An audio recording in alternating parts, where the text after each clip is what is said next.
Il est tous les jours sur Radio Nova. Ses conneries de la semaine sont sur Internet et il a aussi un théâtre à Paris où se produisent d'autres humoristes. Yacine Bellatar est prolifique, engagé. C'est un hyperactif de l'humour. Sur scène, il n'épargne personne dans son spectacle Ingérable. Ingérable, Bellatar, vraiment?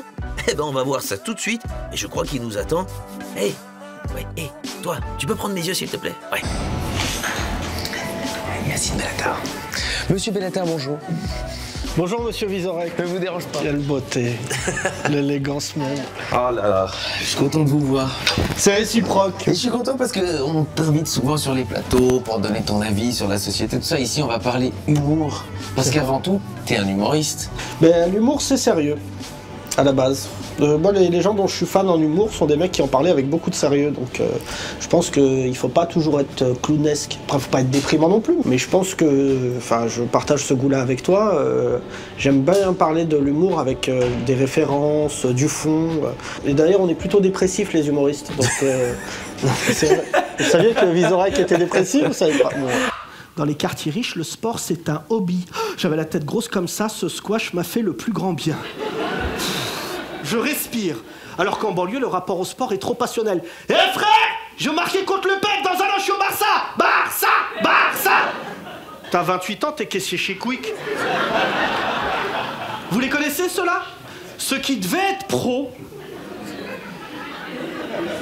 Mais ils ont eu un problème au genou. Hein? Est-ce que t'es conscient de l'acte politique quand tu lâches ta vanne, ou ton plaisir, c'est quand même surtout qu'il y a un gros rire derrière? Si je peux avoir les deux, j'aime bien. J'aime bien le fait de créer une réflexion avec du rire au bout, mais c'est le Graal suprême. Hein. C'est des moments rares dans des spectacles. Il y a même des spectacles où il n'y en a pas du tout. C'est pour ça que tu fais des longs spectacles, comme ça t'as plus de Je choses. fais 2 heures. Voilà, 2 heures. On est pas arnaqué chez voilà. C'est le côté un peu kebab. C'est-à-dire, je remets des frites, il y a un supplément canette. Tariq Ramadan. Oh. Ouais. Mais c'était notre champion. C'était le seul arabe qui pouvait conjuguer le verbe être à la télé. Je vous jure.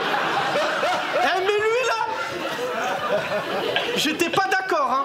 Mais il avait un niveau. Il avait un certain niveau.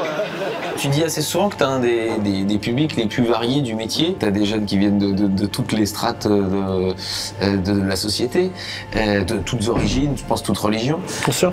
Est-ce que justement, le fait que t'aies autant de variétés te permet qu'à chaque moment, tu vas un peu vanner chacun, et à la fin, bon, tout le monde en a eu pour son argent, pour sa tronche, et t'as réussi à faire que tout le monde part en disant bah on s'est marré ensemble. Lundi, j'ai joué, ça m'a beaucoup fait rire, j'ai vanné les femmes voilées comme d'habitude. Et il y a un rire très fort qui sort, parce que les gens voient les femmes voilées rire. Je pense qu'on peut tout dire. La vraie question, c'est de savoir ce que ça vexe. Et ça, c'est l'humour que toi et moi, dont on discute souvent, c'est que nous, notre humour, il concerne les gens. Je ne supporterai pas que quelqu'un sorte de mon spectacle en disant « Putain, il m'en a mis plein la gueule, je suis hyper vexé ». Et en fait, il faut être bienveillant, je pense, avec l'humour. Et même, j'ai décidé d'aller plus loin, je suis allé jouer mon spectacle à Molenbeek. Véridique. 2 fois, j'ai joué là-bas. C'est chaud, Molenbeek. Hein. Ah non, là-bas, c'est... Déjà, que des femmes voilées, et pas comme toi, hein, là-bas. Toi là-bas, Frangine, je te le dis, t'es une chaudasse. Je te le dis tout de suite. Et on rit des mêmes choses. Mais parce toi, que le rire convaincu de ça. Mais non, mais le rire est universel. On est les dignes héritiers, en tout cas j'espère. C'est très difficile de marcher sur leurs pas. Mais ce qu'a fait Coluche, ce qu'a fait Desproges, ce qu'a fait Bedos, de prendre une société française et toujours la traduire, on est des traducteurs. Quand ta blague devient sérieuse, c'est toujours ça qui est drôle. Je te prends l'exemple des Restos du Cœur. À la base, c'est juste une blague d'un clown qui veut dire à l'État, je peux faire ça mieux que vous. Résultat, je suis très gêné quand tous les ans on parle des Restos du Cœur. Parce que tu vois, et en plus, moi je suis persuadé que si Coluche revenait aujourd'hui et voyait l'état des Restos du Cœur en voyant Mimi Mati déguisée en fraise et Laurie en banane, il dirait mais à quel moment c'est devenu ça? Les amis, je vous ai pas laissé une chorale. Il y avait quand même, on l'avait dit, j'avais laissé 2-3 lignes. J'imagine Goldman dire j'avais quelques costumes, Pascal Obispo nous a donné son catalogue. Écoute, c'était l'autoroute, on pouvait pas rater ça. Mais déjà la France à la base c'est la Gaule. Et la Gaule, c'était la banlieue de Rome. On était les racailles des Romains. Ave les mecs. Putain, je rentre de Lutèce, des slogans hostiles partout. Ave bâtard. Ils ont jeté un menhir Molotov sur Rémus sans respect.